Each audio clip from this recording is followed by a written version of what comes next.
Hi, everybody.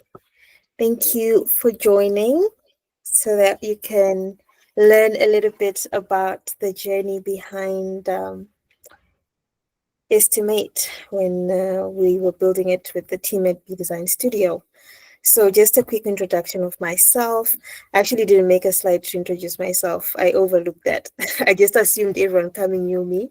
But, anyways, just like Kim said, I'm Wadzanai Kimberly Bwanya. Many people call me Kim, others call me Wadzi, whichever is comfortable with you is fine.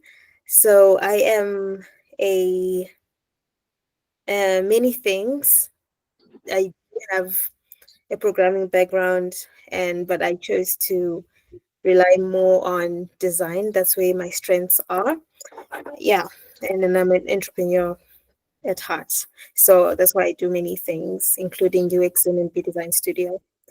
All right, so EstiMate is the first product that we have launched as B Design Studio, which is meant to help freelancers and tech professionals to accurately estimate their projects.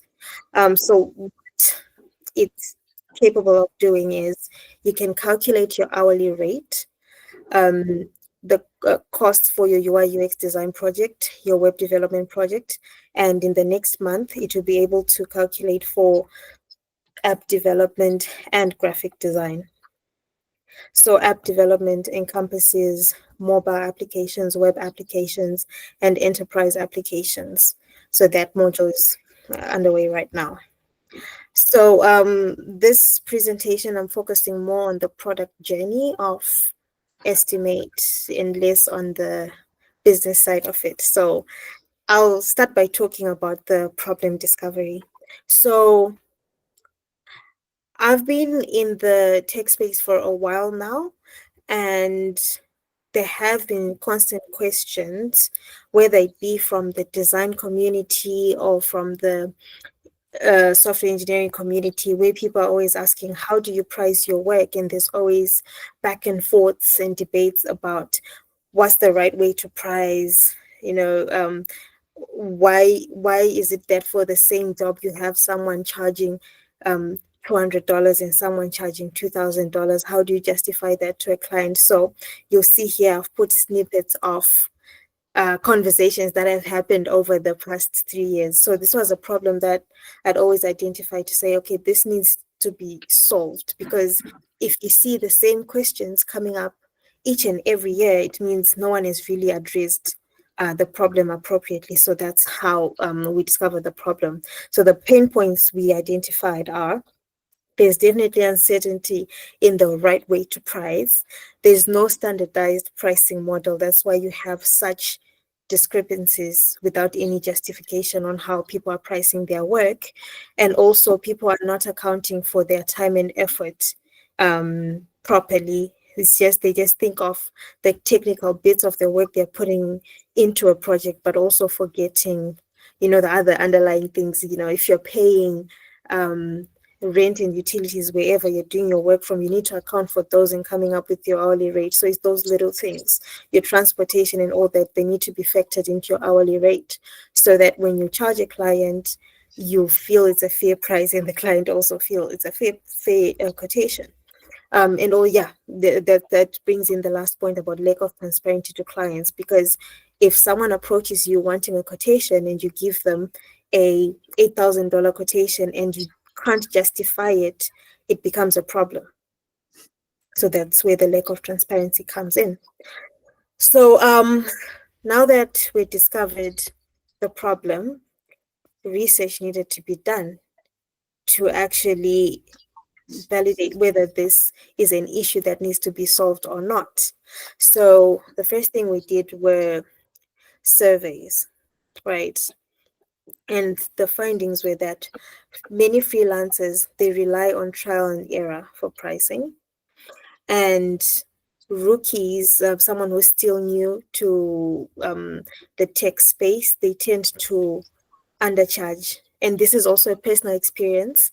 I remember starting, I charged for a website, I charged something like $50, just because I was a college student, and $50 would have gone a long way. Not that pricing had any thought process to it at all.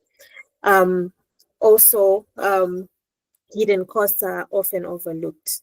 Everything that goes into you producing work, sometimes it's overlooked. And then the second method that we used was competitor analysis. So obviously, when you just think, finding your hourly price, you might know how to calculate it on paper, and you might assume that there is a tool out there, and there are many tools out there, but there is a problem, right? Some of them are complex, the tools that are there to calculate project costs for different types of projects, and they're for specific locales. So you will find a tool that works, but it is for an American company or for American audiences, because they'll even have a field for you to add your, let's say, your state tax, your whatnot. But we don't use that here in Zimbabwe, for example. Or it asks you for your annual salary. We don't think in terms of annual salary. Usually, when you go for a job application, they ask you what remuneration are you expecting. Usually it's monthly. That's what they're talking. So it's those little nuances, that contextualization that is lacking from the competitors.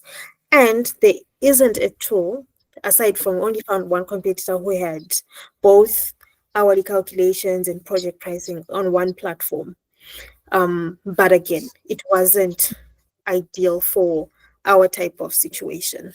And upon having interviews with a few freelancers, we realized that there was a lack of confidence in giving rates, and also more reliance on what peers were suggesting rather than, what's the right way to do it. Yes, getting information from peers is very important, but it shouldn't be the sole method that you use in pricing. It's not a sustainable model to use. Right. So that led to coming up with a problem statement. With problem statements, there are many ways, many models, and formats to come up with one. But what we used was the 5 Ws technique, which addresses the who, the when, the why, the what, and the way. So these are questions that you ask in order to come up, the answers form the problem statement. So the who is affected by this problem? What is the problem? And when do they experience this problem? Why are they experiencing this problem, and where do they usually experience this problem? So that made us come up with this. So I color coded the problem statement so that you can link the W's to the specific parts of the problem statement. So yeah, this is just one technique of coming up with a problem statement. This is the one that we used. So that also helped us come up with personas. Who are the people who would most likely use a pricing solution? Definitely freelancers. But what type of freelancers? Those in tech, right? Whether they're also freelancers and small businesses. Definitely in tech, whether you're designers, developers, or project managers. Those are the main personas that we were targeting. African techies. All right, so now moving on to the ideation of the project. The tools we use, very simple, nothing complicated. So usually we start with pen and paper, sit down as a team, sketch ideas, throw away a lot of papers, resketch. And then when we have some sort of direction, we then move on to the wireframe. So what I have put here is to show the transitions that we had from when we had a wireframe. This wireframe was made in Excalibur Raw, and that was in 2023. Funny enough, we're now early 2025. This was late 2023 when we did the sketching and the wireframes. And then 2024, the project was on a slow projectile, mostly because I was away for school for a while, so we just put it on hold to slow down. So you see that this was done in 2023, and then the prototype we did it over 2024, but at a slow pace. There was no rush really. And then now we've released the MVP, which is early 2025. So you'll see there were various iterations that we had to go through.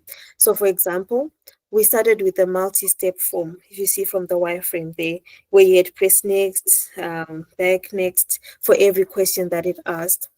But then in consideration of Higgs law, right? You don't want the user to make so many decisions in order to complete a task. So that's when we decided, no, let's make it a single form so that they can see all the factors that go into pricing their product, right? And that's what we came up with. This is the prototype, which was done in Figma. This is just a bit of it, not the whole thing.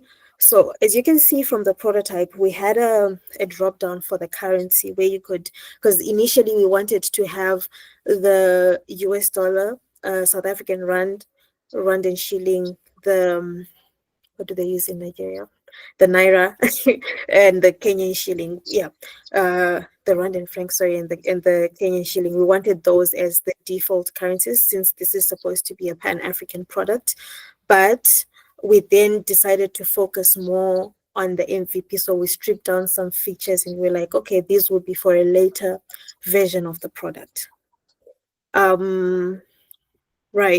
And then also we simplified the UI. If you see, the prototype has more going on than the final MVP. And that's more in line with the aesthetic usability effect, where people are more likely to use a product if it's aesthetically pleasing and simple. So yeah, that's how we reached some of the design decisions we made throughout the life cycle of the product. Then we conducted user testing after we had somewhat of a working product. We then conducted user testing. The methodology we used, it was a more moderated remote user testing.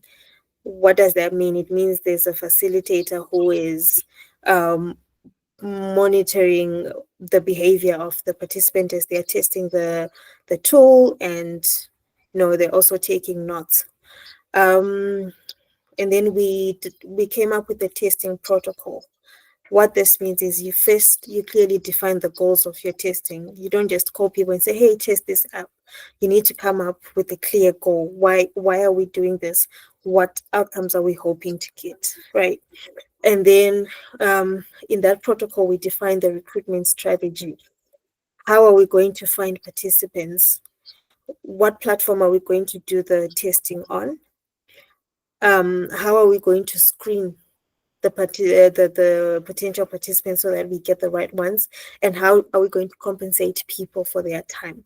Compensation is very important if you're going to get good participants. So compensation can be in the form of money, or just the experience of using a certain product is enough compensation. But for us, in this case, we chose to make it monetary, just a small token of appreciation. And then so we ended up selecting 5 participants. We had 1 backup, as is the standard with selecting participants for a test, because things come up. You would have signed up your 5-6 participants and then just 1 drops out. So you need someone on reserve for such a case. So we had 1 on reserve. We used convenience and stratified sampling. Finally, on executing the study, we had to define who is going to be the lead facilitator, who is going to be coordinating everything, taking notes, onboarding participants and whatnot. How long is the session going to be?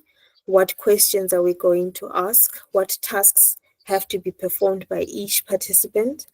And how are we documenting what we are recording or what's happening during the study? And also, are there any ethical considerations? So ethical considerations usually comes into play when you're dealing with people's personal information. Fortunately for EstiMate, we didn't need that. We didn't need any confidential information. So really, but if we were dealing with people's confidential information, we would need to have a plan as to how are we going to store their data, how long are we keeping it for, are we compliant with any data compliance laws that might apply in the area where we are. But we didn't really have to think about that in this case. And then we conducted the study, great. And now we had to analyze the findings. So we had a bunch of findings, suggestions, it also from observation. So it was both observation and interviews, right? So what the participants were saying is they were testing the tool, and what they were doing is they were testing it. We documented all that, but now we had to make sense of all that information. So what we did is we used something called the Moscow technique. What is this? This is when you prioritize your tasks based on what must you work on, what should you work on, what could you work on, and what won't you work on, right? So the way I see it, the musts are things that are urgent and important, right? Like, what are we prioritizing for the launch? That's how we were thinking about it. The shoulds are things that we're like, oh, this can wait for, it's equally important, I guess, or less important, but we could put it for a later version 2 or something like that. And then the coulds are something that if we have enough time or resources, we should work on that. And then the won'ts are things that are out of scope or counterproductive to what we're trying to achieve. So those are things that we definitely won't work on. So that's how we prioritized all the feedback that we got, and then we put everything into versions. Yeah. So after user testing, so this is an example of the changes that we had to do based on user testing. And so you'll see we started with the Likert scale here of how complex a project is, right? And then we got some feedback saying that, oh no, but how can I tell whether my project is intermediate or complex? It could be just in my head, you know. So the first one was the Likert scale, right? Where we're like, you just use a slider to determine how complex your project is. And then people are like, how do I know how complex my project is? And then we're like, okay, fine, we'll add little descriptions, but the descriptions were not enough. We needed to add more flesh to it. That's when we decided, okay, instead of this that takes up a lot of space, let's make use of tooltips. So this is what we currently have on the current MVP for EstiMate, where if you're not sure how complex your project is, you can just hover on the tooltips and you get information on how complex your project is. So that's based on the iterations that we did in the user testing. And we came up with the final product, which is available on that address, www.estimate.africa. I'm going to demo it in a bit. Yeah, all right, let me demo it first, and then I'll continue with the rest of the presentation. Okay. I trust you guys can see my, yes, you can see the other screen. Okay, so this is EstiMate. At the moment, it's able to calculate the hourly rate, your UI UX design project costs, and your web development costs. So, and it's free, right? So I'll start by calculating the hourly rate. I must say, when we were doing the testing for this product and when our early adopters were using this product, many people were shocked by what they got. Many people were undervaluing their work. Some had hourly rates as low as $2 something, which is below market standards even for Zimbabwe. So, all right, so let's say I'm a UX designer in Zimbabwe. How many hours do you work in a day? I'll just put the standard. I think it's 8 hours per day, right? How many days do you work in a week? I'll put that at 5. Okay, so monthly salary. This is one operating expense that many freelancers never think about. You never think about how much you want to pay yourself for the work that you do. So we put a little tooltip to give people an idea of what that meant. So let's say I'm very ambitious for Zimbabwe. I'll just put it at $2,000. So as you can see, I'm entering the figures and in real time, it's changing the hourly rate. And then in my co-working space, maybe I pay $100 per month. I use public transport. I'll put it at 60. Well, I won't need fuel, right? If I'm using public transport. For my data, I've got that Econet Smart Biz line. There we go. I don't pay utility bills because I'm at a co-working space. So it has summarized my operating expenses and it has given me my hourly rate. Now I know, right? So any client can walk up to me and ask me, what's your rate? And I can give them this. I know that for whatever work I do for them, I'll be paid fairly because I've accounted for everything. Right. So that's for the hourly rate. I'm now going to go to since it's a UX meeting, I'll go to the UI UX design calculator. Right. Project name. I'll just name it UX. My hourly rate, I think it was 12.7 something.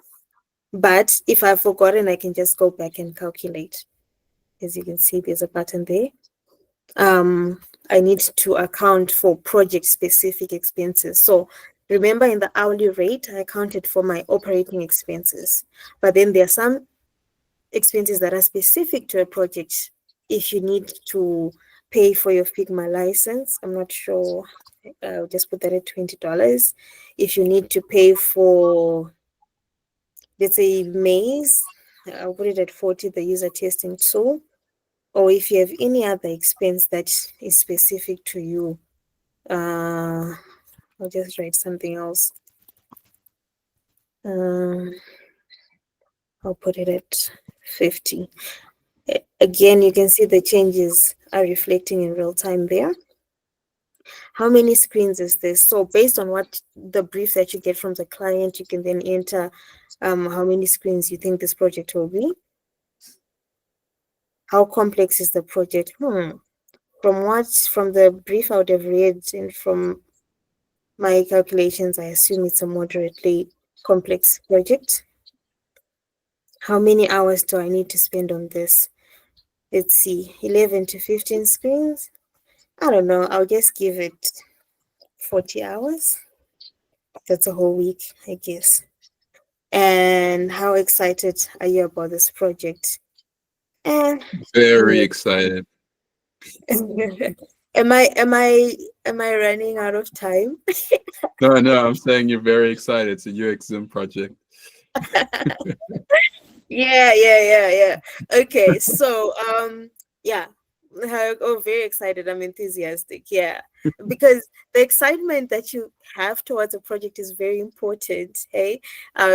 When you go into a project feeling a bit sluggish about it, the effort you put into it is a little bit different. So yeah, that's the demo in a nutshell. I'll go back to my presentation now. That's the product, right? So as I explained for the MVP, for the launch, we had just an MVP. So when you look at it, you'd be like, oh, but it's just a simple, calculator. And that's on purpose, where we needed to validate the market to see, do you guys need this product in the first place? And some features were just complex for us to launch with. We're like, we'll do this at a later stage. So this is just an outline of what we're going to release. So end of April, expect to see the app development button will now be active, graphic design, and later you'll be able to download PDFs and send as emails. There'll be multi-currency support and so forth. So why are people choosing to use EstiMate? Well, with the roadmap that we have, it's going to be your one-stop shop for all tech pricing calculations. It's unbiased. We're not trying to sell our services to you to say, oh, after you've calculated, come and buy from us. No, it's just, this is free for everyone and flexible for everyone to use. And it's built for the African market. So we are actively still doing research on how different markets do pricing, because Africa in itself is a complex market. So we're trying to make this product as flexible as possible, and it's free. So we did launch last week in partnership with Techsolutely. We came up, we got this feedback actually from people who tested the product early, which is great feedback. And we also had some constructive feedback on some features that people would love to see. And on launch day, we had 213 early adopters, and now we are at, when I checked yesterday, we were at 379 active users. So that's the validation we were looking for, to see if there is a need for this product, and that's going to inform our work going forward. I'm done. I'm open to questions now. That was a lot of talking. I'm open to questions. That was amazing. Thank you, Wadzi. Yeah. You mentioned something at the end there. You said like 300 and something active users. What does active? How do you classify it? 379. Yeah, 379 active users, like people who are going onto the platform and using. Oh, these are cumulative from the time we launched, by the way, till yesterday. People that are actively using the calculator. So people are using, especially the hourly rate and the UI UX one. Yeah. So we're hopeful that when we do launch the app calculation one, there'll be more uptake, because there is a strong demand from developers to say, hey, we need something that is more for us, and from teams, project software teams, software development teams. Yeah. Fantastic. Yeah.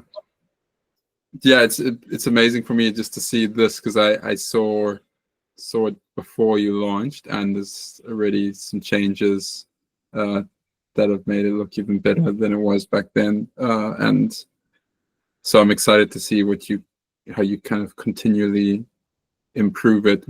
How are you gonna?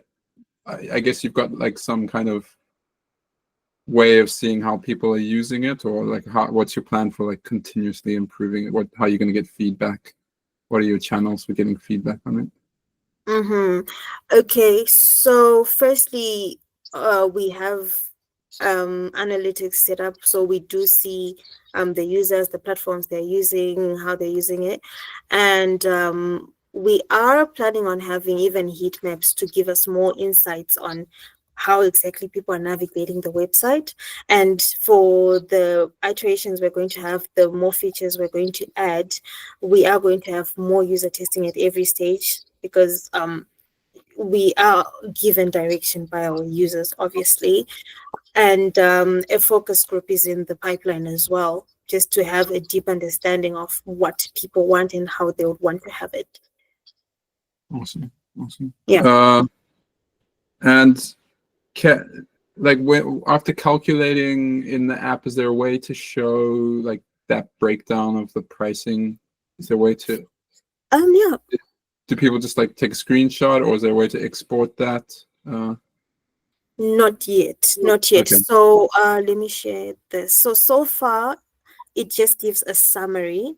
But what we're working on is, when you're now able to export, you export with a breakdown that shows the specific expenses that you'd have entered. Because I assume people will be wanting to share those with their clients, or for their own reference. So yes, that is a feature that is coming with the next release. Cool. You mentioned there were things you said we must have, we should have, could have, won't. Can you share some of the things you decided you won't add to the app?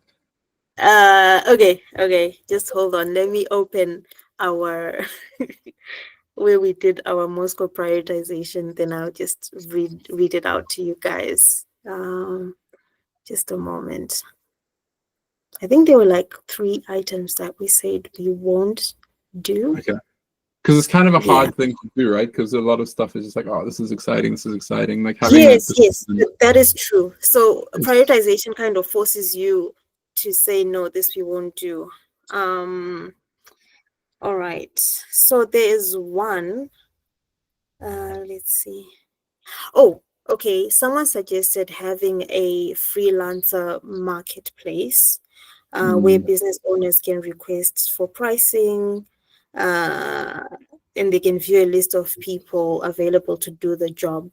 That is not the vision that we have for EstiMate at the moment. mm, So it's for us, it's a won't. It's kind of opposite to the direction we're taking. We're having an mm. all-in-one calculators thing. I don't know. Maybe 3, 5 years from now, we might change our minds, but for now, it's a won't. Yeah, yeah, that makes sense. Uh,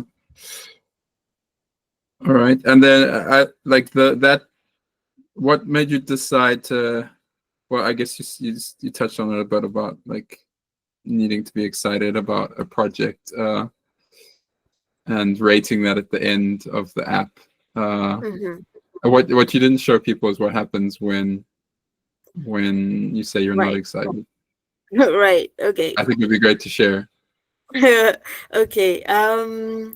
So right now it's at $824 and someone is enthusiastic. And when they're neutral, it's still the same, right?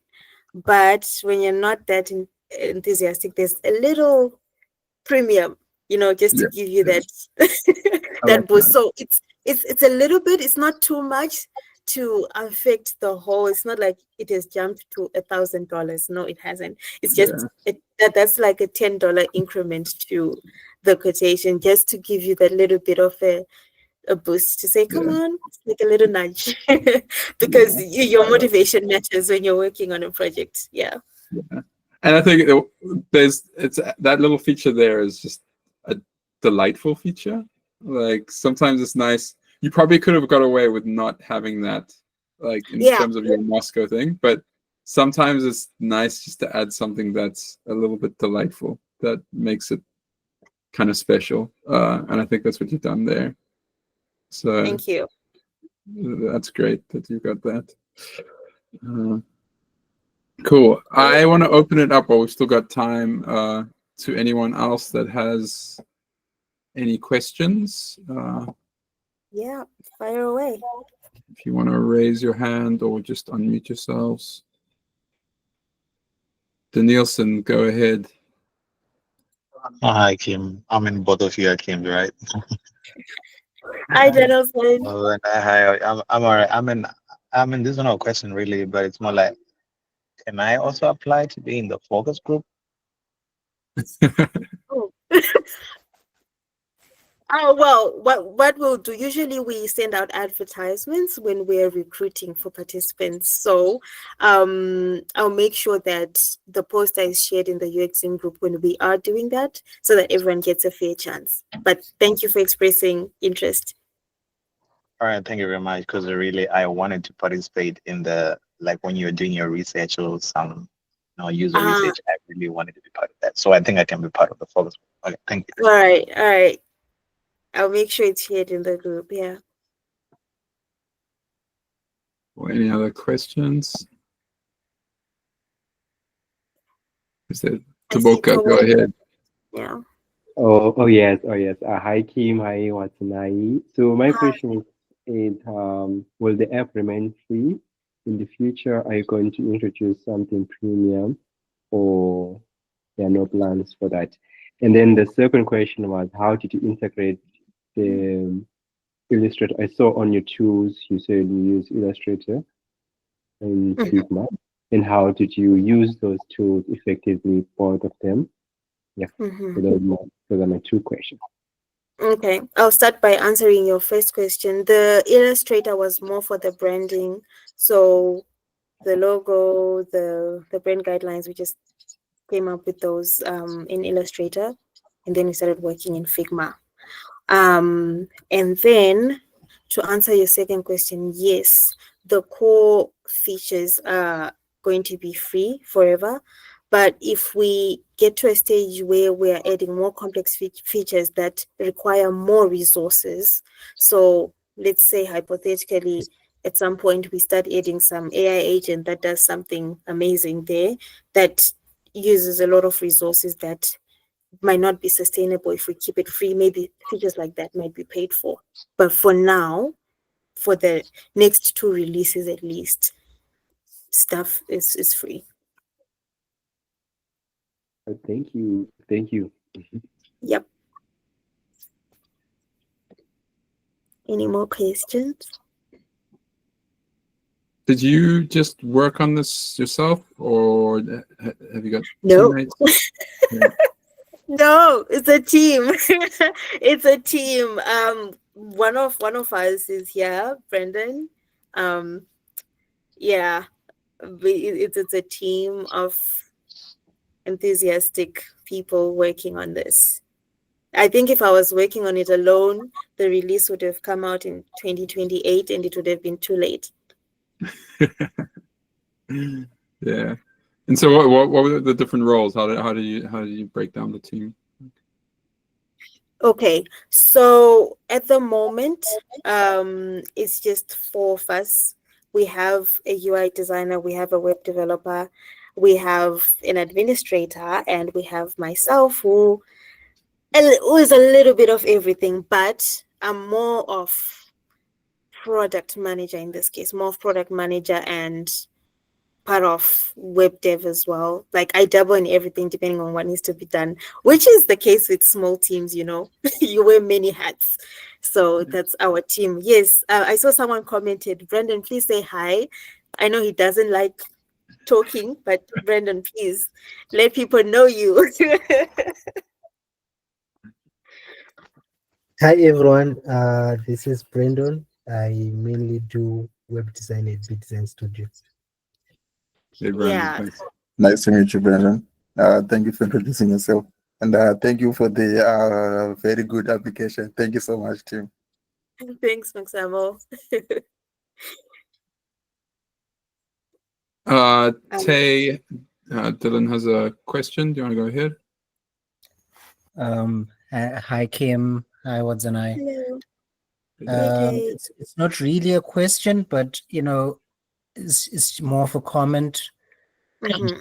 You know, there's so many, like you mentioned, that when you're starting out into this tech industry, you don't know what to charge. You don't even know where to begin. And you know, us being, you know, instructors at Uncommon, you find that students that's the number one question after you teach them the book, and when they get at their first client, they're like, how much should I charge for this? And like I don't know too, you know.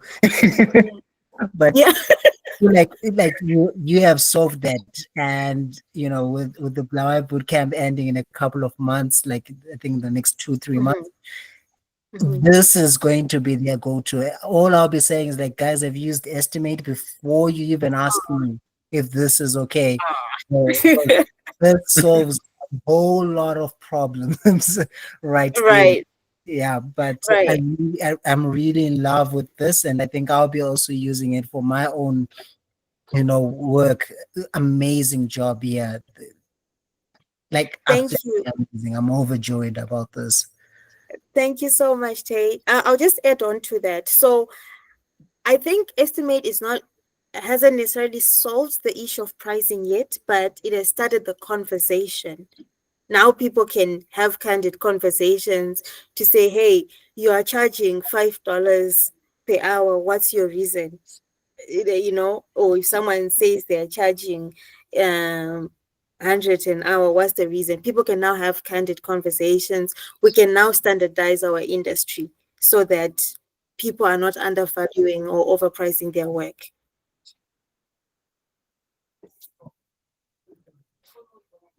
That's cool. Yeah. Any more questions?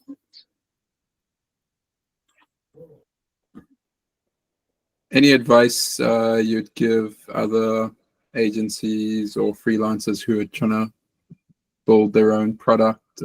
Any kind of pitfalls they should try avoid? When your question is any advice if people want to launch a product, did I get that Yeah, right? their own product. Yeah. Just do it. Just launch. It's important to launch. Why? Because I think all of us have had so many ideas, but they stay in our heads or on a file somewhere on our computer, right? if you really believe in your product, I would say just put it out there. You're not going to always get positive feedback, but that negative feedback, take it as constructive criticism and build on whatever idea you're working on.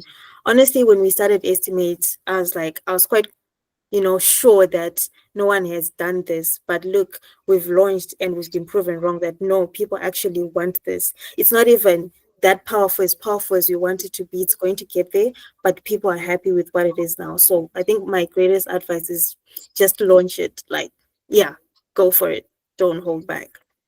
That's great. Yeah. And did you did you have a goal for like number of users? You said there's like over 300. Like, what Yeah. was your goal? Yes. Our goal was to reach by the end of March. We wanted, no, by 12th April, since we launched on 12th March, by 12th April, we wanted to reach 100 active users. Okay. And now we're on 379. Okay, that's amazing. Mhm. Yeah, it's really cool. Matt, you've got a question? Yeah, sorry, I was on mute. Yeah, hi, Wadi. Hi, Matt.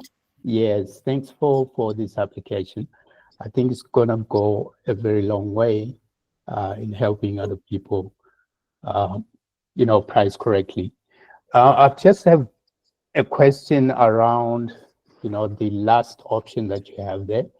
It says how excited you are, right? Mhm. And then when you say you are enthusiastic, it adds a few more points, a few more bucks. No, it doesn't. So let me just. So Okay. right now it's at 834 because you're Yeah. not that excited. When you're neutral, it's just the standard price based on the factors that actually matter, right? And Yeah. when you're enthusiastic, it doesn't really change much. Oh, right. Yeah. But does it change just a little bit? No, it only changes when you are not feeling enthusiastic about a Oh, project. really? Yeah, Yeah, it's only okay. when you're not feeling. Yeah, but if you're just neutral, you're just about it, or you're excited about it, because we thought about it at first. We're like, should it go lower just because you're enthusiastic? So no one then will become enthusiastic. If we put it at, let's say, 814, just because you're enthusiastic, it shouldn't be that way. It's All right. only when you're not that excited, that little addition just gives you that morale boost. Okay. Yeah, so I think I got it wrong the first time when I tested, but I was thinking around, that concept of if you say, at least if you're enthusiastic, you get $2 more, right? But have you ever thought about adding in an option to cushion yourself for unforeseen stuff, as excited or as demotivated as you are? Maybe a contingency calculation for, say, 15% of the final price that you get, just to cushion yourself for any uncertain things that you haven't thought about into that estimate.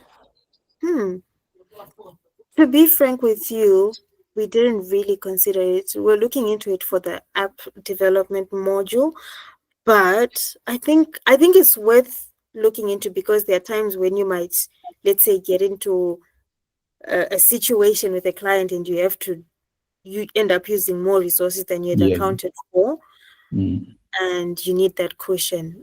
Thanks for that suggestion. I've taken note of it, and we'll see what we can do. But thank you so much. Okay. Yeah. Thanks. Cool. All All right. We're nearly out of time. Dylan, do you want to ask one more question? Yes, I have one question. Yeah. It just hit me right now. Have you ever thought about what would happen if clients are using EstiMate to find out if the freelancer is charging them a fair price? I don't know. Yes. Has it ever crossed your mind? And I would like to hear. Yes, we have considered that. As I said, it is now kind of set the stage for candid conversations on pricing with clients. There's now transparency. As long as you give them your hourly rate, they can enter in all the factors that they want, right?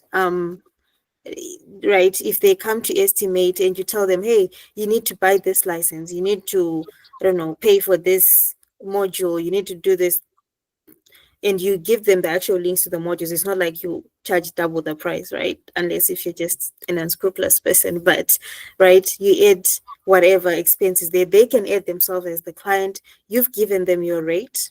That doesn't change. It's non-negotiable. It's your rate, right? And then the screens, they've given you the briefs, they have an idea, or you've told them this will need 20 screens. They can come and input there, and the complexity, this you can discuss, right? And tell them, okay, this is going to be intermediate complexity because you want an e-commerce capability, you need a shopping cart, you need this. You cannot have a candid conversation with the client and the calculation comes out there. You still get your fair share because you have accounted for everything in your hourly rate and you know the amount of time it will take you, right? And if you're a more experienced designer, this might be half of that. But what does that mean? It means this might even be 32. It still justifies your price. I hope I've answered you. Yes, you have. Thank you. All right, cool. Cool. Oh, All right, we are at time. I'm seeing there's one more question from Matt. Matt, you want to ask your question quick, and then we'll. All right. Not so much of a question, but I see that everyone is really much concerned about being compared to any other course. But my advice, when you're walking into a project, it's you and that client. So I think it's very much important that, you are giving them the value of whatever you're bringing, right? As opposed to be, so this tool, I think, is just to help you to quickly estimate, how much you would charge. But if ever there's someone else who charges less, we don't know what their process is. So I don't think that anyone should be afraid as much to say, I may be expensive on this or that, but as long as you are pricing fairly as to the effort that you're going to put into that project for them, I think that's the most important thing, rather than the end, amount that they're going to be paying on you. Just a thought from there, because I always see people, comparing themselves to say, maybe I'm overcharging or undercharging. But I think the most important thing is you and the client and the project, so that you walk away feeling, this was worth your time, and for them also to be left with, so much of that value that you brought in. That was just my comment there. Yeah. Thank you for that, Matt. And also, not all clients are great to work with. Some will try to take advantage of you, and tell you that there's someone with a cheaper rate, just so that they can undercut you. So now this tool kind of gives you a little bit of power to negotiate and stand your ground. And honestly, if you have a client who tries to underpay you, then I think sometimes it's best to walk away instead of having a headache. That's just my experience sometimes. Yeah. All right, I am gonna wrap it up. Wadzi, any last things you want to share with us? Where can people contact you? Any calls to action or any upcoming features you tease us with? Okay. Okay, let me paste this link to actually I'll post it in the UXIM group, but let me also paste it now, in case some people are not in the UXIM group, so that you can share your feedback. As I said, we are building this for designers and developers, and we are very much open to feedback. I've just pasted a link to the feedback form. I'll share it in the UXIM group as well. We are very much welcoming any input that you have, so that this tool can be useful for all of us. Yeah, and thank you most importantly for showing up tonight and all the constructive feedback. Amazing. Thanks, Wadzi. Yeah. This has been really All great. right. Thanks, All right. everyone. Buddy. Well, All right, bye. see you later. Have a good week.